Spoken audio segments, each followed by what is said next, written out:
Hey everyone! Sorry for the minute late. I had a last second problem with not getting the right camera to work and everything. Welcome to the live cat behavior Q&A. I hope you all found me well. I'm just gonna see if some people are gonna jump in, but there are a lot of you who are watching after the live is already done. So also for you who are watching the replay, welcome.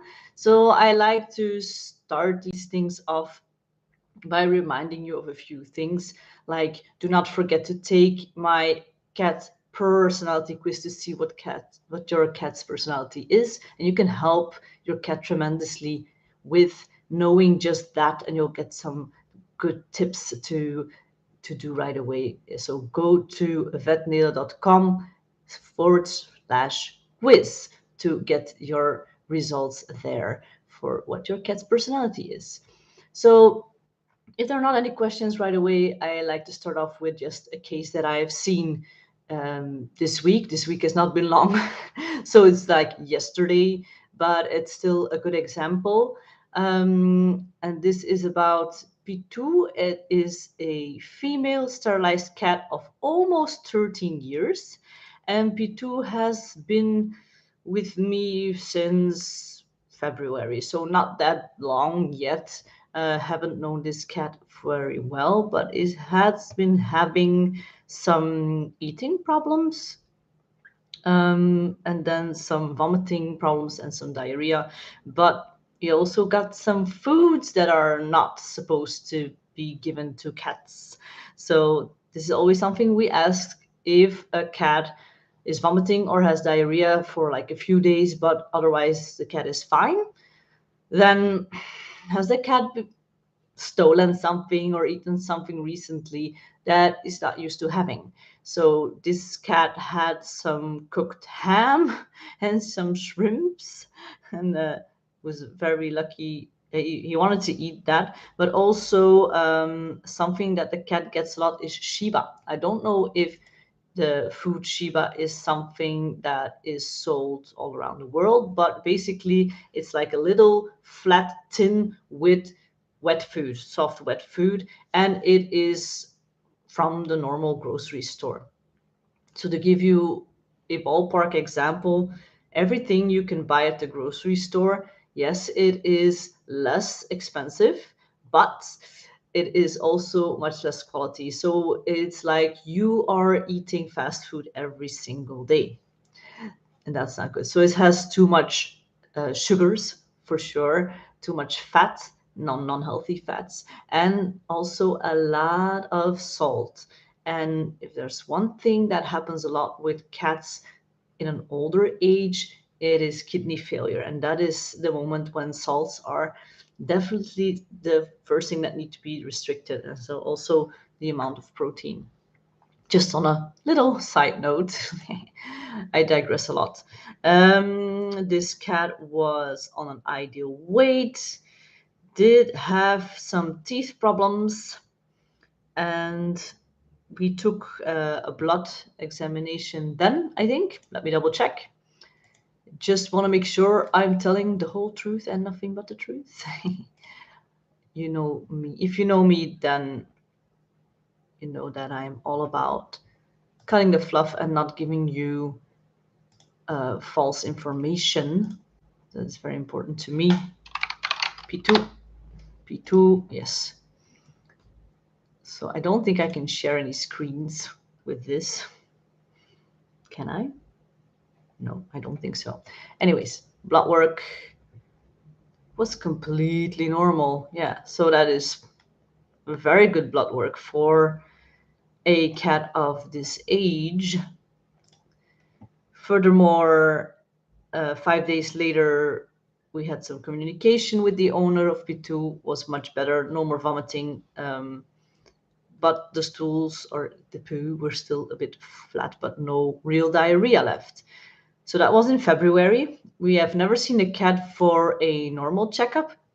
So I do want to mention, if you have a cat, your cat will hide for as long as possible that there's something wrong with them. If you've seen a few videos, I'm being very repetitive, but just in case you have not, A cat still has the same DNA as their wild ancestors, and so they will protect themselves from predators because they are predator for small rodents and such and smaller birds, but like a bigger bird of prey or a fox or another bigger predator than them can still catch them and hurt them really bad or kill them for food.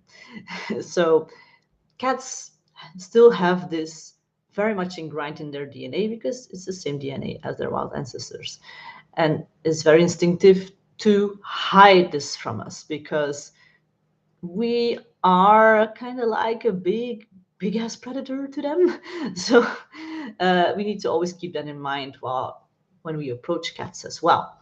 So while I'm babbling, do not be shy to ask any questions here in the chat, okay? I want to get connected with you and I want to know all your questions. Because things might be obvious to me, but not to you, because I'm very used to it by now. I've been a vet for 10 years. It's just 10 years. I'm getting old. Anyways, so I've not seen this cat for a checkup. Cats under 7 years old, we would like to see every year just to make sure that they're all well checked out. Just just check up vaccines. If you're not for them, it's fine, but we will discuss what vaccines might be necessary for the lifestyle of your cat. Same goes for dewormings and prevention against ticks and fleas. So I'm itchy with the um, and if you have a cat that is older than 7 years, that is what in medical terms you call a senior cat. And then you have to, yeah, have to. It is advised that you come every 6 months, so 2 times a year. And 1 times a year would be nice to have a blood work done, even if there are no symptoms at all. So the next time this cat came was 5 months later. So yeah, but it was again not for a checkup, but because something was wrong. So if something is wrong, your cat has been hiding this for quite a while, and now it is so bad that it can't hide it, or it's something that they can't hide. Like in this case, she was vomiting a bit, but the stools were okay, I think. Let me see. Mm. Yeah, the stools were okay. So she was vomiting quite a bit, then she stopped vomiting, and then the last vomit was just hairball. But she was eating again, still active, but she is peeing everywhere. So the owners have been on a holiday, so they have been gone for a while, and now that they're back, the cat is peeing everywhere.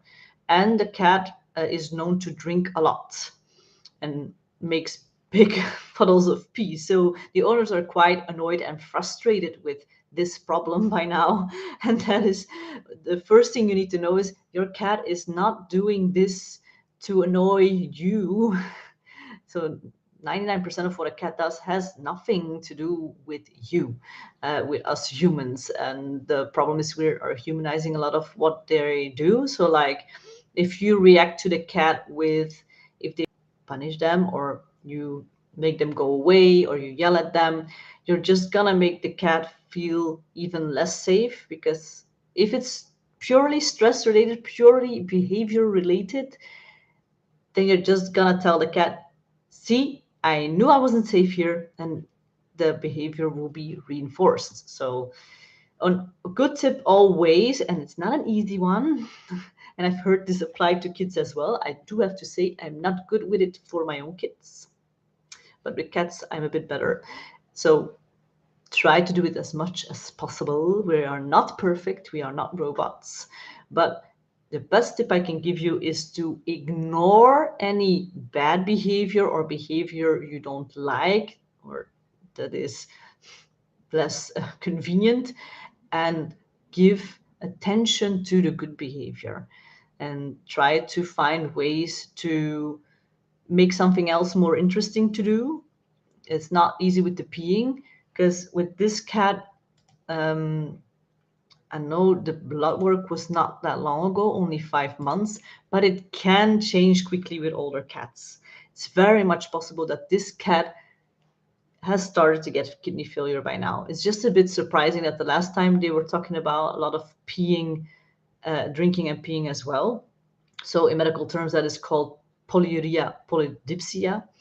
Um, but there are several diseases that can relate to this. So kidney failure, mostly with older cats, chronic kidney failure, and there are 4 stages. But I'm not going into depth on that. It's a bit of heavy material to get through here.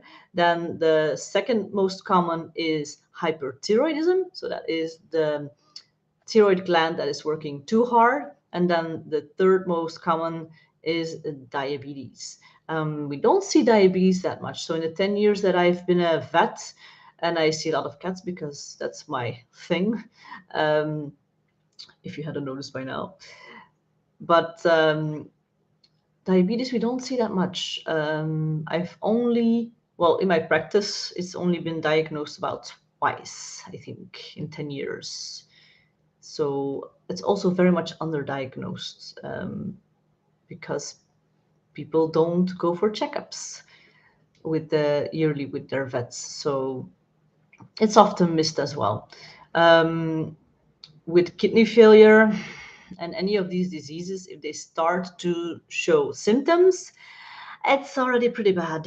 Then we see usually in the blood work that it's like, thank God you came now, because we'll have to see if we can fix this or make it well again. Now, for all of these 3 diseases, we have very good medications. One more expensive than the other, but we can really help cats big time with any of these 3 diseases. Now, there are other things that can cause polyuria to polydipsia, so more drinking, more peeing, but they're much less common. There are some tumors that can cause this, but yeah, again, it's more seen in clinics than in the normal practice, just because they see the more special and rare cases. So for this cat, we talked about peeing inside of the house.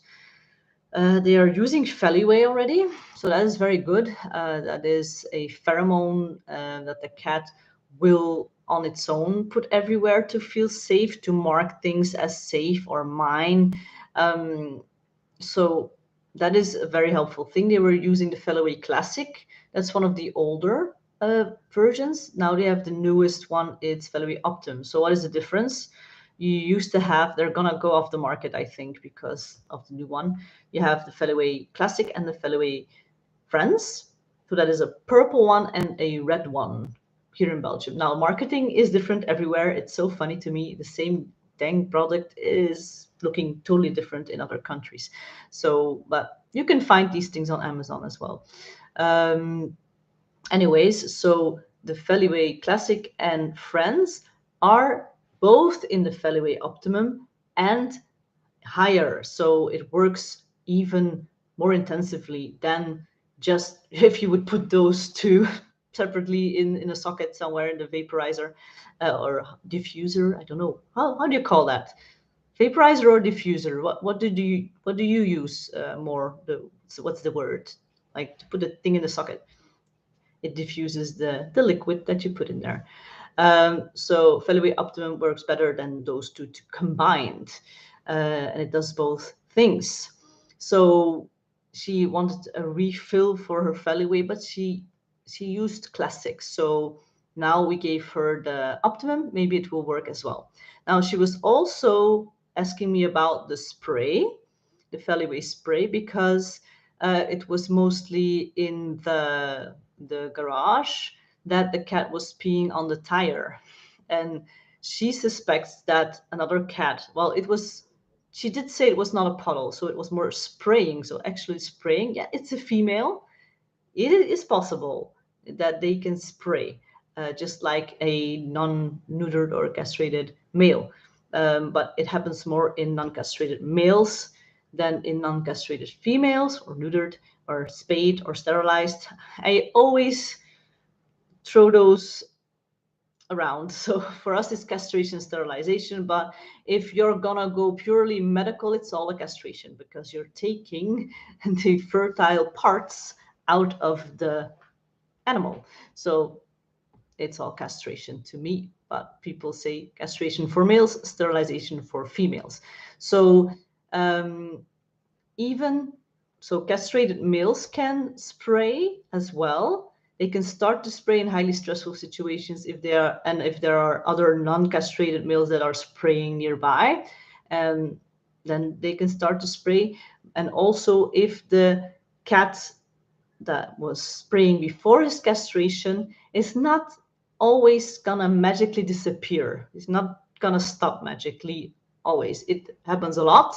And so people think that is the solution, but it's not always the case. And it also takes some time before the hormones are completely away from the blood. So there's still some hormones left in the blood after castration that needs to, when your blood renews, the cat's blood renews, and so then it will get less and less testosterone, and then it might take some time after castration before it stops spraying, but it might not stop spraying at all. If it's been doing it a lot or it's in a highly stressful environment with a lot of cats, then it might not stop at all with the spraying. So then it's a bit more training after that. So make other things more interesting.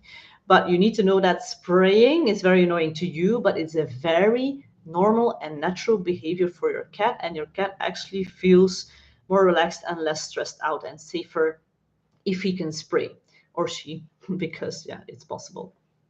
Because they're leaving their mark somewhere, saying this is mine, or it's safe here or not safe here, or they're telling another cat, don't come here, this is my territory.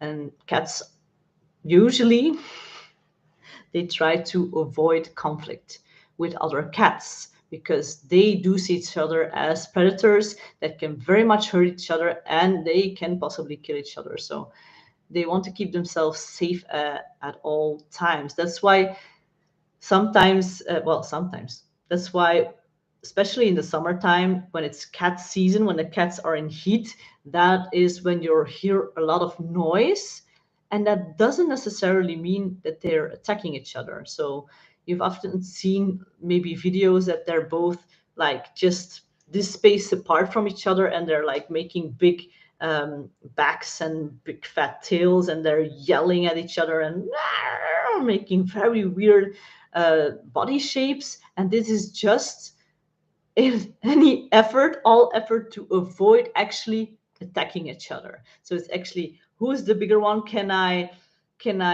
convince you that you need to go away without me having to attack and possibly hurt myself, kind of deal. So it is funny to watch, but it's a super stressful situation. So I also want to mention that it struck me as weird that another cat was able to get into their garage to pee on their tire, or spray in this case on their tire, because the garage is where their cat sleeps, if I understood correctly. So that is part of his safest space in the territory. So that would be in this hard zone, or at least the widest in this living zone. So you have the hard zone, the living zone, and the hunt zone, but it's not always like in these circles. It can be hard zone here, a bit of living, and then hunt, and then here is a hard zone, bit of living. So it can be very complicated, especially with multiple cats inside a house that are indoor cats only. So it can get really, really complicated then, and there's a lot of stress. So I really going from one topic to another. So let me know if you want to know more about things that I'm talking about, or you have a question of your own. Now, do not be afraid. I know this is for America very bad timing. I know it's 5 a.m. in some countries that sometimes or usually watch my videos, but next week it will be a later time. So I think 6 hours later than this one. So don't be afraid. You have your chance to ask your questions then as well, and to connect with me. and I hope more people will want to talk here. Um, so with this cat, she still wanted to wait a bit. It's still possible that this is stress related. If the blood examination was done right now, I would say more possibly stress related. Um, and so it might have to wear off a bit, but the cat just might have gotten, that's the point I wanted to make, totally got myself derailed there. I do this a lot. You don't see this in the edited video, excuse me. You don't see this in the edited videos because I just cut it out, but I get myself off topic a lot. Um, so if you have a strictly indoor cat or even a cat that goes outside, and a stranger cat or just a cat that he doesn't like or is not used to gets into your house, that is very traumatizing for your cat because he is his safe zone has been has been invaded. So it takes a very long time uh, to get back to feeling safe again, or he might not feel safe ever again. So, and he might need some help, like putting some stuff in so he can feel safer again. So, but you might need some a professional to take a look at your home environment for that. Um, Another big thing I was a bit afraid of for this cat, what happened when they were gone and when they got back. Um, but surprisingly they did the opposite than what I was thinking they might have done. So usually the cat just stays downstairs and in the garage to sleep. And when they were gone, they were like, well, there's not always someone there to let him outside. So her outside. So they let the cat go upstairs and everywhere. And I thought they meant like when they got back, they stopped doing that, but they did not. So that might have caused behavioral problems as well if you take decisions or choices away from your cat, because for your cat, those are all possibilities to hide and run away from a possible threat, from a possible predator. I know it's weird to us. If your cat's always been outside, inside, there's never been another cat. But if you take a choice away from your cat, that is super stressful. So at all times, give your cat as much choice as you can, because it will greatly distress your cat. So if your cat is misbehaving, think about maybe you are doing things where he absolutely needs you to get a certain thing done. That is maybe something you can change for your cat. So what the owner was thinking is like, okay, can I perhaps, if it would help, install a cat flap in the back door? So that is superb idea, superb. And she was also asking like, does it need to wear a collar for that? Like it's almost 13 years. It's very unlikely that this cat, if it's never worn a collar before, it will not accept it. And it might even hurt itself by trying to get it off. So if you ever put a collar on a cat, make sure it's one that clicks off with a little bit of tension so he doesn't get caught and strangles himself somewhere. So if he really wants to get it off, hey, you might want to make sure that your cat can get it off, but and don't worry about the cost of losing it then. But here in Belgium, cats have to get a microchip with your coordinates on them. So if a cat gets lost, we can read the chip and we can get it back to you. Um, but this cat is almost 13 years and he's born in 2010. So this law that I'm talking about is for every cat born after 2014. I don't know if they revised it to even earlier, but that is, in any case, uh, the latest or the earliest that it needed to be done. So by law, it was not required, but for this cat, it can be interesting just so she can install a flap that works on the microchip in the neck. Um, and then you can just program it that only this cat can go in and out of this flap. And these flaps can also lock if you prefer at certain times of the day, or yeah, you have a vet consultation planned, you lock the door so your cat does not go outside and you don't have to call your vet to cancel at the latest minutes. A lot of vets, at a lot of practices, you will have to pay your consultation because we cannot help anyone on that time that you have blocked and you are not there. So it's your responsibility to get your cat to us. I'm very sorry to be that blunt, but it is definitely that way. Um, but I do tend, if it's the very first time that this happens to you and you've always been very correct with showing up, I do tend to the first time to let it pass because yeah, we're only human, like I said, we are not robots. So I don't know if there's anything else. Do you have any question for me? Would love to answer it. If not, I am going to end today right here because I've been rambling enough and I'll have to go to my practice very soon again for another few consultations for today. Um, as a quick reminder, be sure to take the cat personality quiz to find out what personality your cat has. vetnele.com/quiz.